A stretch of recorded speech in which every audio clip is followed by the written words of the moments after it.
Dear students, welcome to today's lecture topic on atomic transactions. So, what is meant by atomic and transaction? Let us know individually the terms. So, you all know a transaction is related to, you can say, any financial credit and debit, or you can also say about any agreement to exchange the goods or any communication related between the sender and the receiver or some buyer and seller, it will come as a transaction. But in a computers, a transaction we can think of as a sequence of information exchange, and it is almost related to the database updations. So it is treated as a single unit, and it should be treated as a single unit. And so overall, what is meant by transaction means it is a sequence of information exchange and related work which is always almost it may be related to the updations or any modifications to the database, and it is treated as a unit for satisfying the request, and it ensures the database integrity also. Okay. Next, what is meant by atomic means, when we say atomic, it can be considered as an indivisible, means we cannot divide those transactions into separate parts, and we cannot change the transactions, or we can consider it as a whole, or it is irreducible, means we cannot reduce the transactions like that. Atomic means it comes as an object which is indivisible. So overall, combining the two terms, atomic transaction, it is a computation. It is a calculation consisting of collection of operations. I have said no, in transaction we will have a sequence of operations. So these are collection of operations that take indivisibly. That is atomic. Means we cannot divide these operations into separate, and in the presence of failures and concurrent computations. I mean, so if at all one thing means if at all debit happens and there is a power failure, uh, in which case the credit cannot happen. In such a case, that debit will also, that transaction should also fail. Means they cannot divide into another. So those are atomic transactions. So it ensures that either all of the operations, say for example both debit and credit, are performed successfully, or none of their effects prevail. Means any one should not happen. Either all of the operations should perform. That is the importance of atomic transactions. So transactions helps to preserve the consistency of a set of shared objects, and it is ensured that in case of failures and any concurrent access, the consistency is preserved. We will see about this in terms of examples, what is meant by consistency like that. So they may crash recovery much easier, and because a transaction can only end in two states, means either it is carried out completely or transaction failed. So there will be only two states for any atomic transactions. Either if the transaction is successful, it will say that it is complete, or else it will be given as transaction failed. So some of the essential properties of any transaction means, in order to uh, have a transactions in a proper manner, we should have some properties, and they are must to have for every transaction. The first one is atomicity. I have said, all the operations should be performed indivisibly. So it ensures that all the operations are performed indivisibly. And with respect to failures and with respect to concurrent access, it ensures the atomicity also.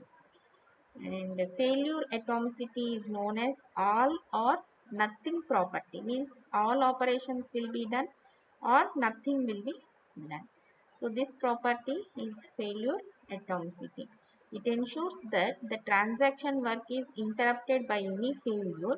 In such a case, no partial results are done. Means there will be no partially completed, half or completed, or somewhat completed is nothing but some part is nothing but partially complete. So this case we will not observe in atomicity. Okay, there will be no partially completed results, and either if the work will be totally completed or undone. That's it. Completed or not at all completed. So this is the, and in terms of concurrency atomicity, it is also known as consistency property, where the state will be in one consistent state and it changes from one consistent state to another consistent state. And the second property a transaction should have is serializability. What is meant by this means, it is also known as isolation property, and it ensures that concurrently executing transactions do not interfere with each other. Means when T1 transaction is going on and T2 transaction is going on, both are going, T1 and T2 transactions are running concurrently. In such a case, T1 should not disturb the transaction of T2, and T2 should not interfere in the transaction of T1. So this property is called as serializability. Means if there is a concurrent transaction, which are transactions which are happening at the same time. So in that a type of execution, a set of two or more transactions is serially equivalent. Means in the sense that the ultimate result of performing those transactions will be always same as they have been executed. If we execute any number of times, it should lead to the same result. And at any time, it is system dependent order. So that one is serializability. Means the transaction should not interfere with each other, and the ultimate result of performing these two or more transactions is always the same. And next one is permanences. So this permanence is a property which is called as durability property. This is isolation property. Isolation, uh, in which we will not interact with any other. So like that, isolated means transactions will have that isolation. They will not interact or interfere with any other. And this one is durability property. So this ensures that transaction completes successfully, and the results of these operations will become permanent. Means they are durable, and they cannot be lost even if the corresponding process or the processor on which it is running crashes. Means once debit happened and credit happened, after credit happening, if that node has been crashed, in such a case also the results which are performed from the transaction will be kept. That is what permanence or durability, or you can think of the results are permanent, means they will exist in the database. So to easily remember these properties, a scientist in 1983 suggested a mnemonic code ACID. So where acid, A stands for atomicity, and C stands for consistency, I stands for serializability, that is isolation, and D stands for durability, that is permanence. So these acid properties are very important for a transaction. A stands for atomicity. So here failure, atomicity, consistency, concurrency, atomicity, and we have assumed these two. Isolation, serializability, we have seen this property is also called as isolation, and durability is permanence. So ACID, acid properties. So up to now we have dealt with what is meant by atomic transaction. What are the essential properties for every transaction, that is acid properties. And next, what is the need for transactions in a file service? So with the provision of these transactions in a file service, there are two main reasons for the provision of transactions in a file service. Those two reasons are for improving the recoverability of files. Recoverability means we can recover from the any failures, or in the event of failures we can recover from the undergoing modification to their original states. Means the subsequent files should be restored which are modified before the failure. Okay, so unexpected failure of the client or server process during this processing of any operation will leave the files in a inconsistent state. So there should be consistency in the transaction. So without this transaction facility, it will be difficult to recover or so to roll back the files from current inconsistent state to the original state. Why? Because the transaction is failed. So we have to suppose recoverability, you can think like the amount is debited from your account, and the receiver's account it has not reached. Meanwhile, the transaction has failed. So as the amount is debited from your account, and the other party amount is not yet credited, in such a case that state is called as inconsistent state, where you need to maintain a consistent state. Means as the transaction is undone, your account should credit again with the same amount. That is, it should come back to the original state. That is, for doing that purpose, we need the transaction in a file service. Okay. So for improving the recoverability of files in the event of failures, from where we have to recover from inconsistent state to the original state, we have to come, and then we need to perform any then repeat the transaction. Okay, so for that purpose we need transaction.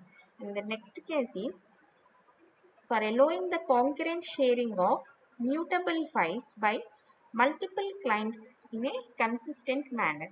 Means if the file requests from multiple clients for accessing the same file are executed, means all multiple clients are accessing the same file, and it is executed without synchronization. In such a case, the read and write operations requested by different clients will give you a incorrect state. So it should be synchronized, and transaction facility allows this synchronization mechanism, and it serializes the actions. It serializes the requests. We will see these examples of how transaction facility of the file service will help to prevent these inconsistencies. We will see via two types of inconsistency: inconsistency due to system failure and inconsistency due to concurrent access. In terms of failure and in terms of concurrent access, we will see now. Okay, so inconsistency due to the system failure. So here I hope with this example, you will know what is meant by inconsistency. So these are the set of operations to transfer rupees 5, or you can think of $5 from account X to Z. So here A is uh, reading the transaction, read balance X of account X. So here suppose the account is comprised of 4 operations, A1, A2, AC and A4. So these all comes under operations, and it is a banking transaction. And we are supposed to transfer $5 from account X to account Z.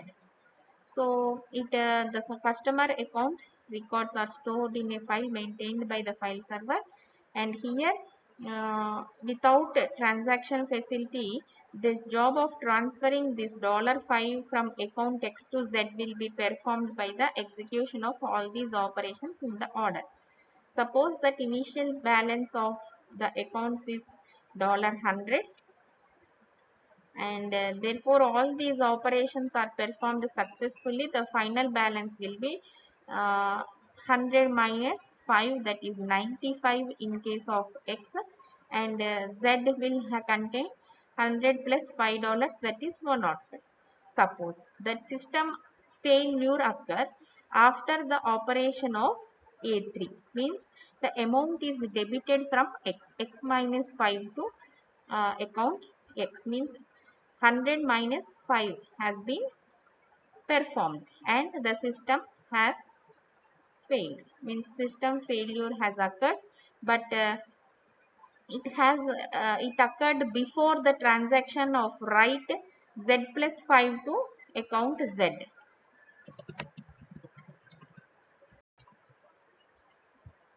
So in this case the account of X will be debited, but the Z will not be credited. In this case $5 will be debited from X, that is X is having $95, and still Z is not having, Z is having $100 itself. So for a successful re-execution of these 4 operations, we should maintain the consistent state, that is original state of this transaction. Before this transaction, X is having the amount $100. So if we perform re-execution is performed on this transaction, then the balance of X will go to $90, which is incorrect, right? So we have to maintain the consistent state to its original state. This inconsistent state should be avoided, and it should be stored as 100. So for successful execution, X and Z both, we assume that these both accounts have $100, and X should be 95 and Z should be 105, and the final result will be this one, X and Z. But in an unsuccessful transaction, both are having 100. Suppose A3, that is X account, is debited with 5 and the system crashes. In such a case, the final result will be left with this. When the 4 operations are not treated as a transaction, then X will be 95 itself and Z is equal to 100. So when 4 operations are treated as a transaction, in such a case X should be 100 and Z should be 100. Why? Because we will roll back this transaction such that X will be 100 and Z also 100. So these are the successful and unsuccessful executions, and this one is this one is a unsuccessful without transaction. This one is a unsuccessful transaction, but by maintaining a transaction we can have this state. So another one is inconsistency due to the concurrent access. Here we have seen the inconsistency due to the system crash, and here we are going to see about concurrent access. Means Suppose there are two transactions, banking transactions T1 and T2 as shown here, that is T1 and T2. What T1 is doing? T1 is transferring $5 from account X to account Z, and here T2 is transferring $7 from account Y to account Z. Means both the account Z is credited in these both transactions. So this is concurrent axis. In this we want to transfer $5 from account X to Z, and it involves the four transactions A1 to A4. This one is involving the four transactions B1 to B2, B3, B4. Okay. So these are the two banking transactions. Now the inconsistency may arise due to, so the net effects of these two transactions should be to decrease X account by 5, to decrease the balance Y by 7, and we have to increase the balance of Z by 12. Why? Because 7 plus 5 is 12. In both the cases, we are going to credit the account Z itself. So we need to credit the account of Z by both the amounts, that is 7 plus 5, that is 12. So assuming that the initial balance of all these three accounts is $100, the final balances should be X account should be debited by $5, means 100 minus 5, that is 95. Y account should be debited by 7, that is 100 minus 7, that is 93, and it should be updated or credited in Z accounts by 12 rupees. So 100 plus 12, 112 respectively. So these are the initial balances, and after execution of the transaction, what will be the amount in three of these accounts. So this one is the initial balance in all the three accounts of the two transactions. So final result we have assumed here itself, that is 95, 93 and 105. So these are the two interleaving of the operations of two transactions, and it produces the unexpected results. In what way? Means, so both are happening at the same time. In such a case, see here 100, 100, 100, Z is equal to 100, X is equal to 95, Y is equal to 93, the amount is debited, and Z is equal to, now it became 105, and Z is equal to 107. See here we are running A1, B1, A2, B2, A3, B3, A4, B4. This set of interleaving should not happen, or B1, B2 in between A1 should not happen. They should be uh, in a separate transactions. Even though they are happening at the same time, they should be interleaved in such a manner that, see here, interleaving of operations of two transactions which produce the correct results. So we have to serialize these transactions in a manner in which it will give you the correct results. A legal schedule. See here A1, B1, A2. Here A2 transaction will be Z is equal to 100, and A3 Z A4 B2, and after performing B3, if we perform B4, then it gives you the correct result, and the final result is also the as per expected. Or you can also run these two transactions concurrently in this schedule also, that is B1 B2, A1 B3, B4 A2 A3 and A4. If you run in this manner these both the transactions, it will give you the correct results. Means we have to avoid the inconsistency while running the concurrent transactions.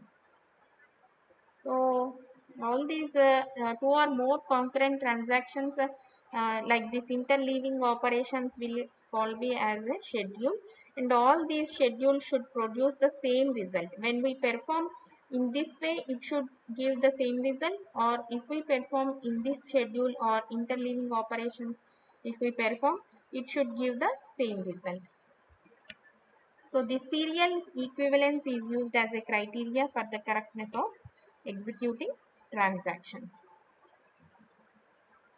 Okay, in the next class we will see about operations for transaction based file service. Thank you.